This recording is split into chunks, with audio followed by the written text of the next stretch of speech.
Hello, this is Jim Duffy, and welcome to our video series here on YouTube. Jim Duffy of Refining Fire Chiles. Seeds are at superhotchilies.com.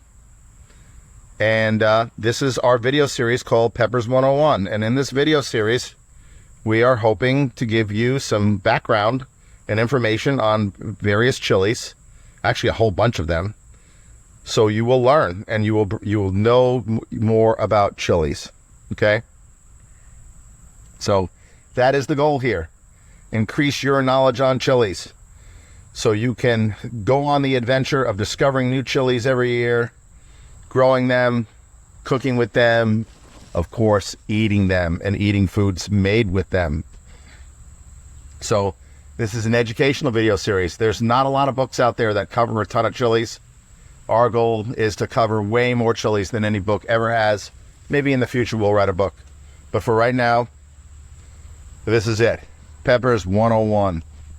So, with that being said, we ask you to please like and share the video because we want more people to learn about chilies. So this chili right here is the Frontera Sweet. And they can get pretty darn big. Pretty darn big. They are a Scotch bonnet type.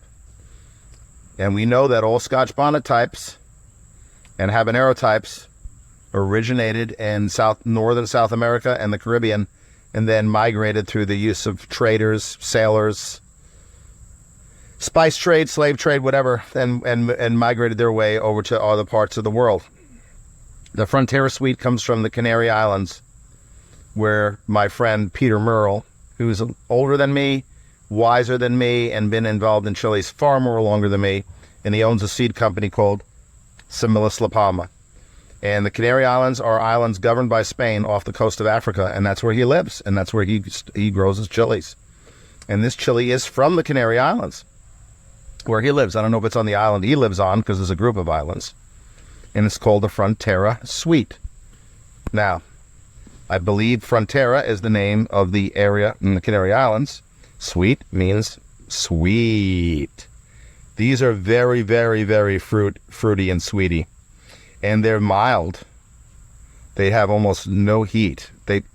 Now, depending on growing conditions where you live, maybe they'll be a little bit hotter. So don't pop one of these in your mouth and get burned up and go, hey, man, I thought you told me that has almost no heat. Well, it depends on growing conditions. They get pretty big. They're pretty productive. Here's some green ones on the edge of the plant. On the outside of the plant. Here's some more green ones here. Now, they're not as thick-walled as traditional Scotch bonnet or habanero types. The skin is a lot thinner, but you can still use them in cooking and stir-fry and making sauces and everything. I wouldn't say they're a good candidate for stuffing and roasting if you like stuffing and roasting a habanero type.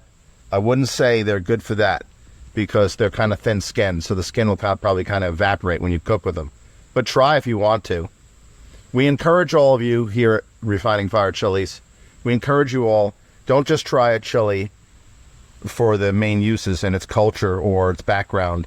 Don't just do that. Don't limit yourself. Be adventurous in the kitchen. And drag your children into the kitchen when young and drag them into the garden and let them kind of help you and let them learn alongside of you.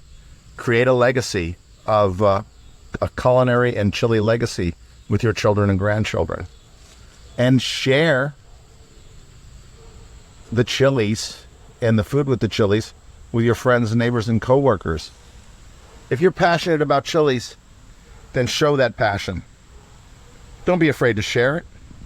I mean, you see people spending hundreds or thousands of dollars on football paraphernalia so they can show support for their favorite team, which is fine if you like that. I'm not saying there's nothing wrong with that. But if you're into chilies and cooking and growing chilies, then share that. Share that with people. Because it's a good thing. It's better than people sitting around being on their phone all day. Get out there in the garden, get your hands dirty, grow some chilies, grow different chilies every year, try new chilies every year, Cook with different chilies every year. Try different cooking techniques with chilies. Just because a recipe doesn't call for the Frontera Sweet doesn't mean you can't use the Frontera Sweet in that recipe. So this is the Frontera Sweet, courtesy of Peter Merle of Chiles, La Palma. And if you're in the European Union, in that region, order seeds from him. It's a lot easier for him to get seeds to you than it is for me. Because of customs and other regulations, ever since COVID, they've gotten a lot harder, a lot tougher.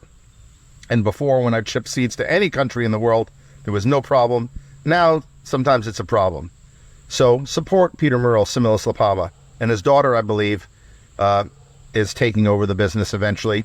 So support his family and buy some seeds from him if you live in that region. If you're in North America, then get them from me. All right? Otherwise, Peter's a great source. He has more varieties than me as well. So this is the Frontera Sweet. And this is Jim Duffy of Refining Fire Chilies. Take care.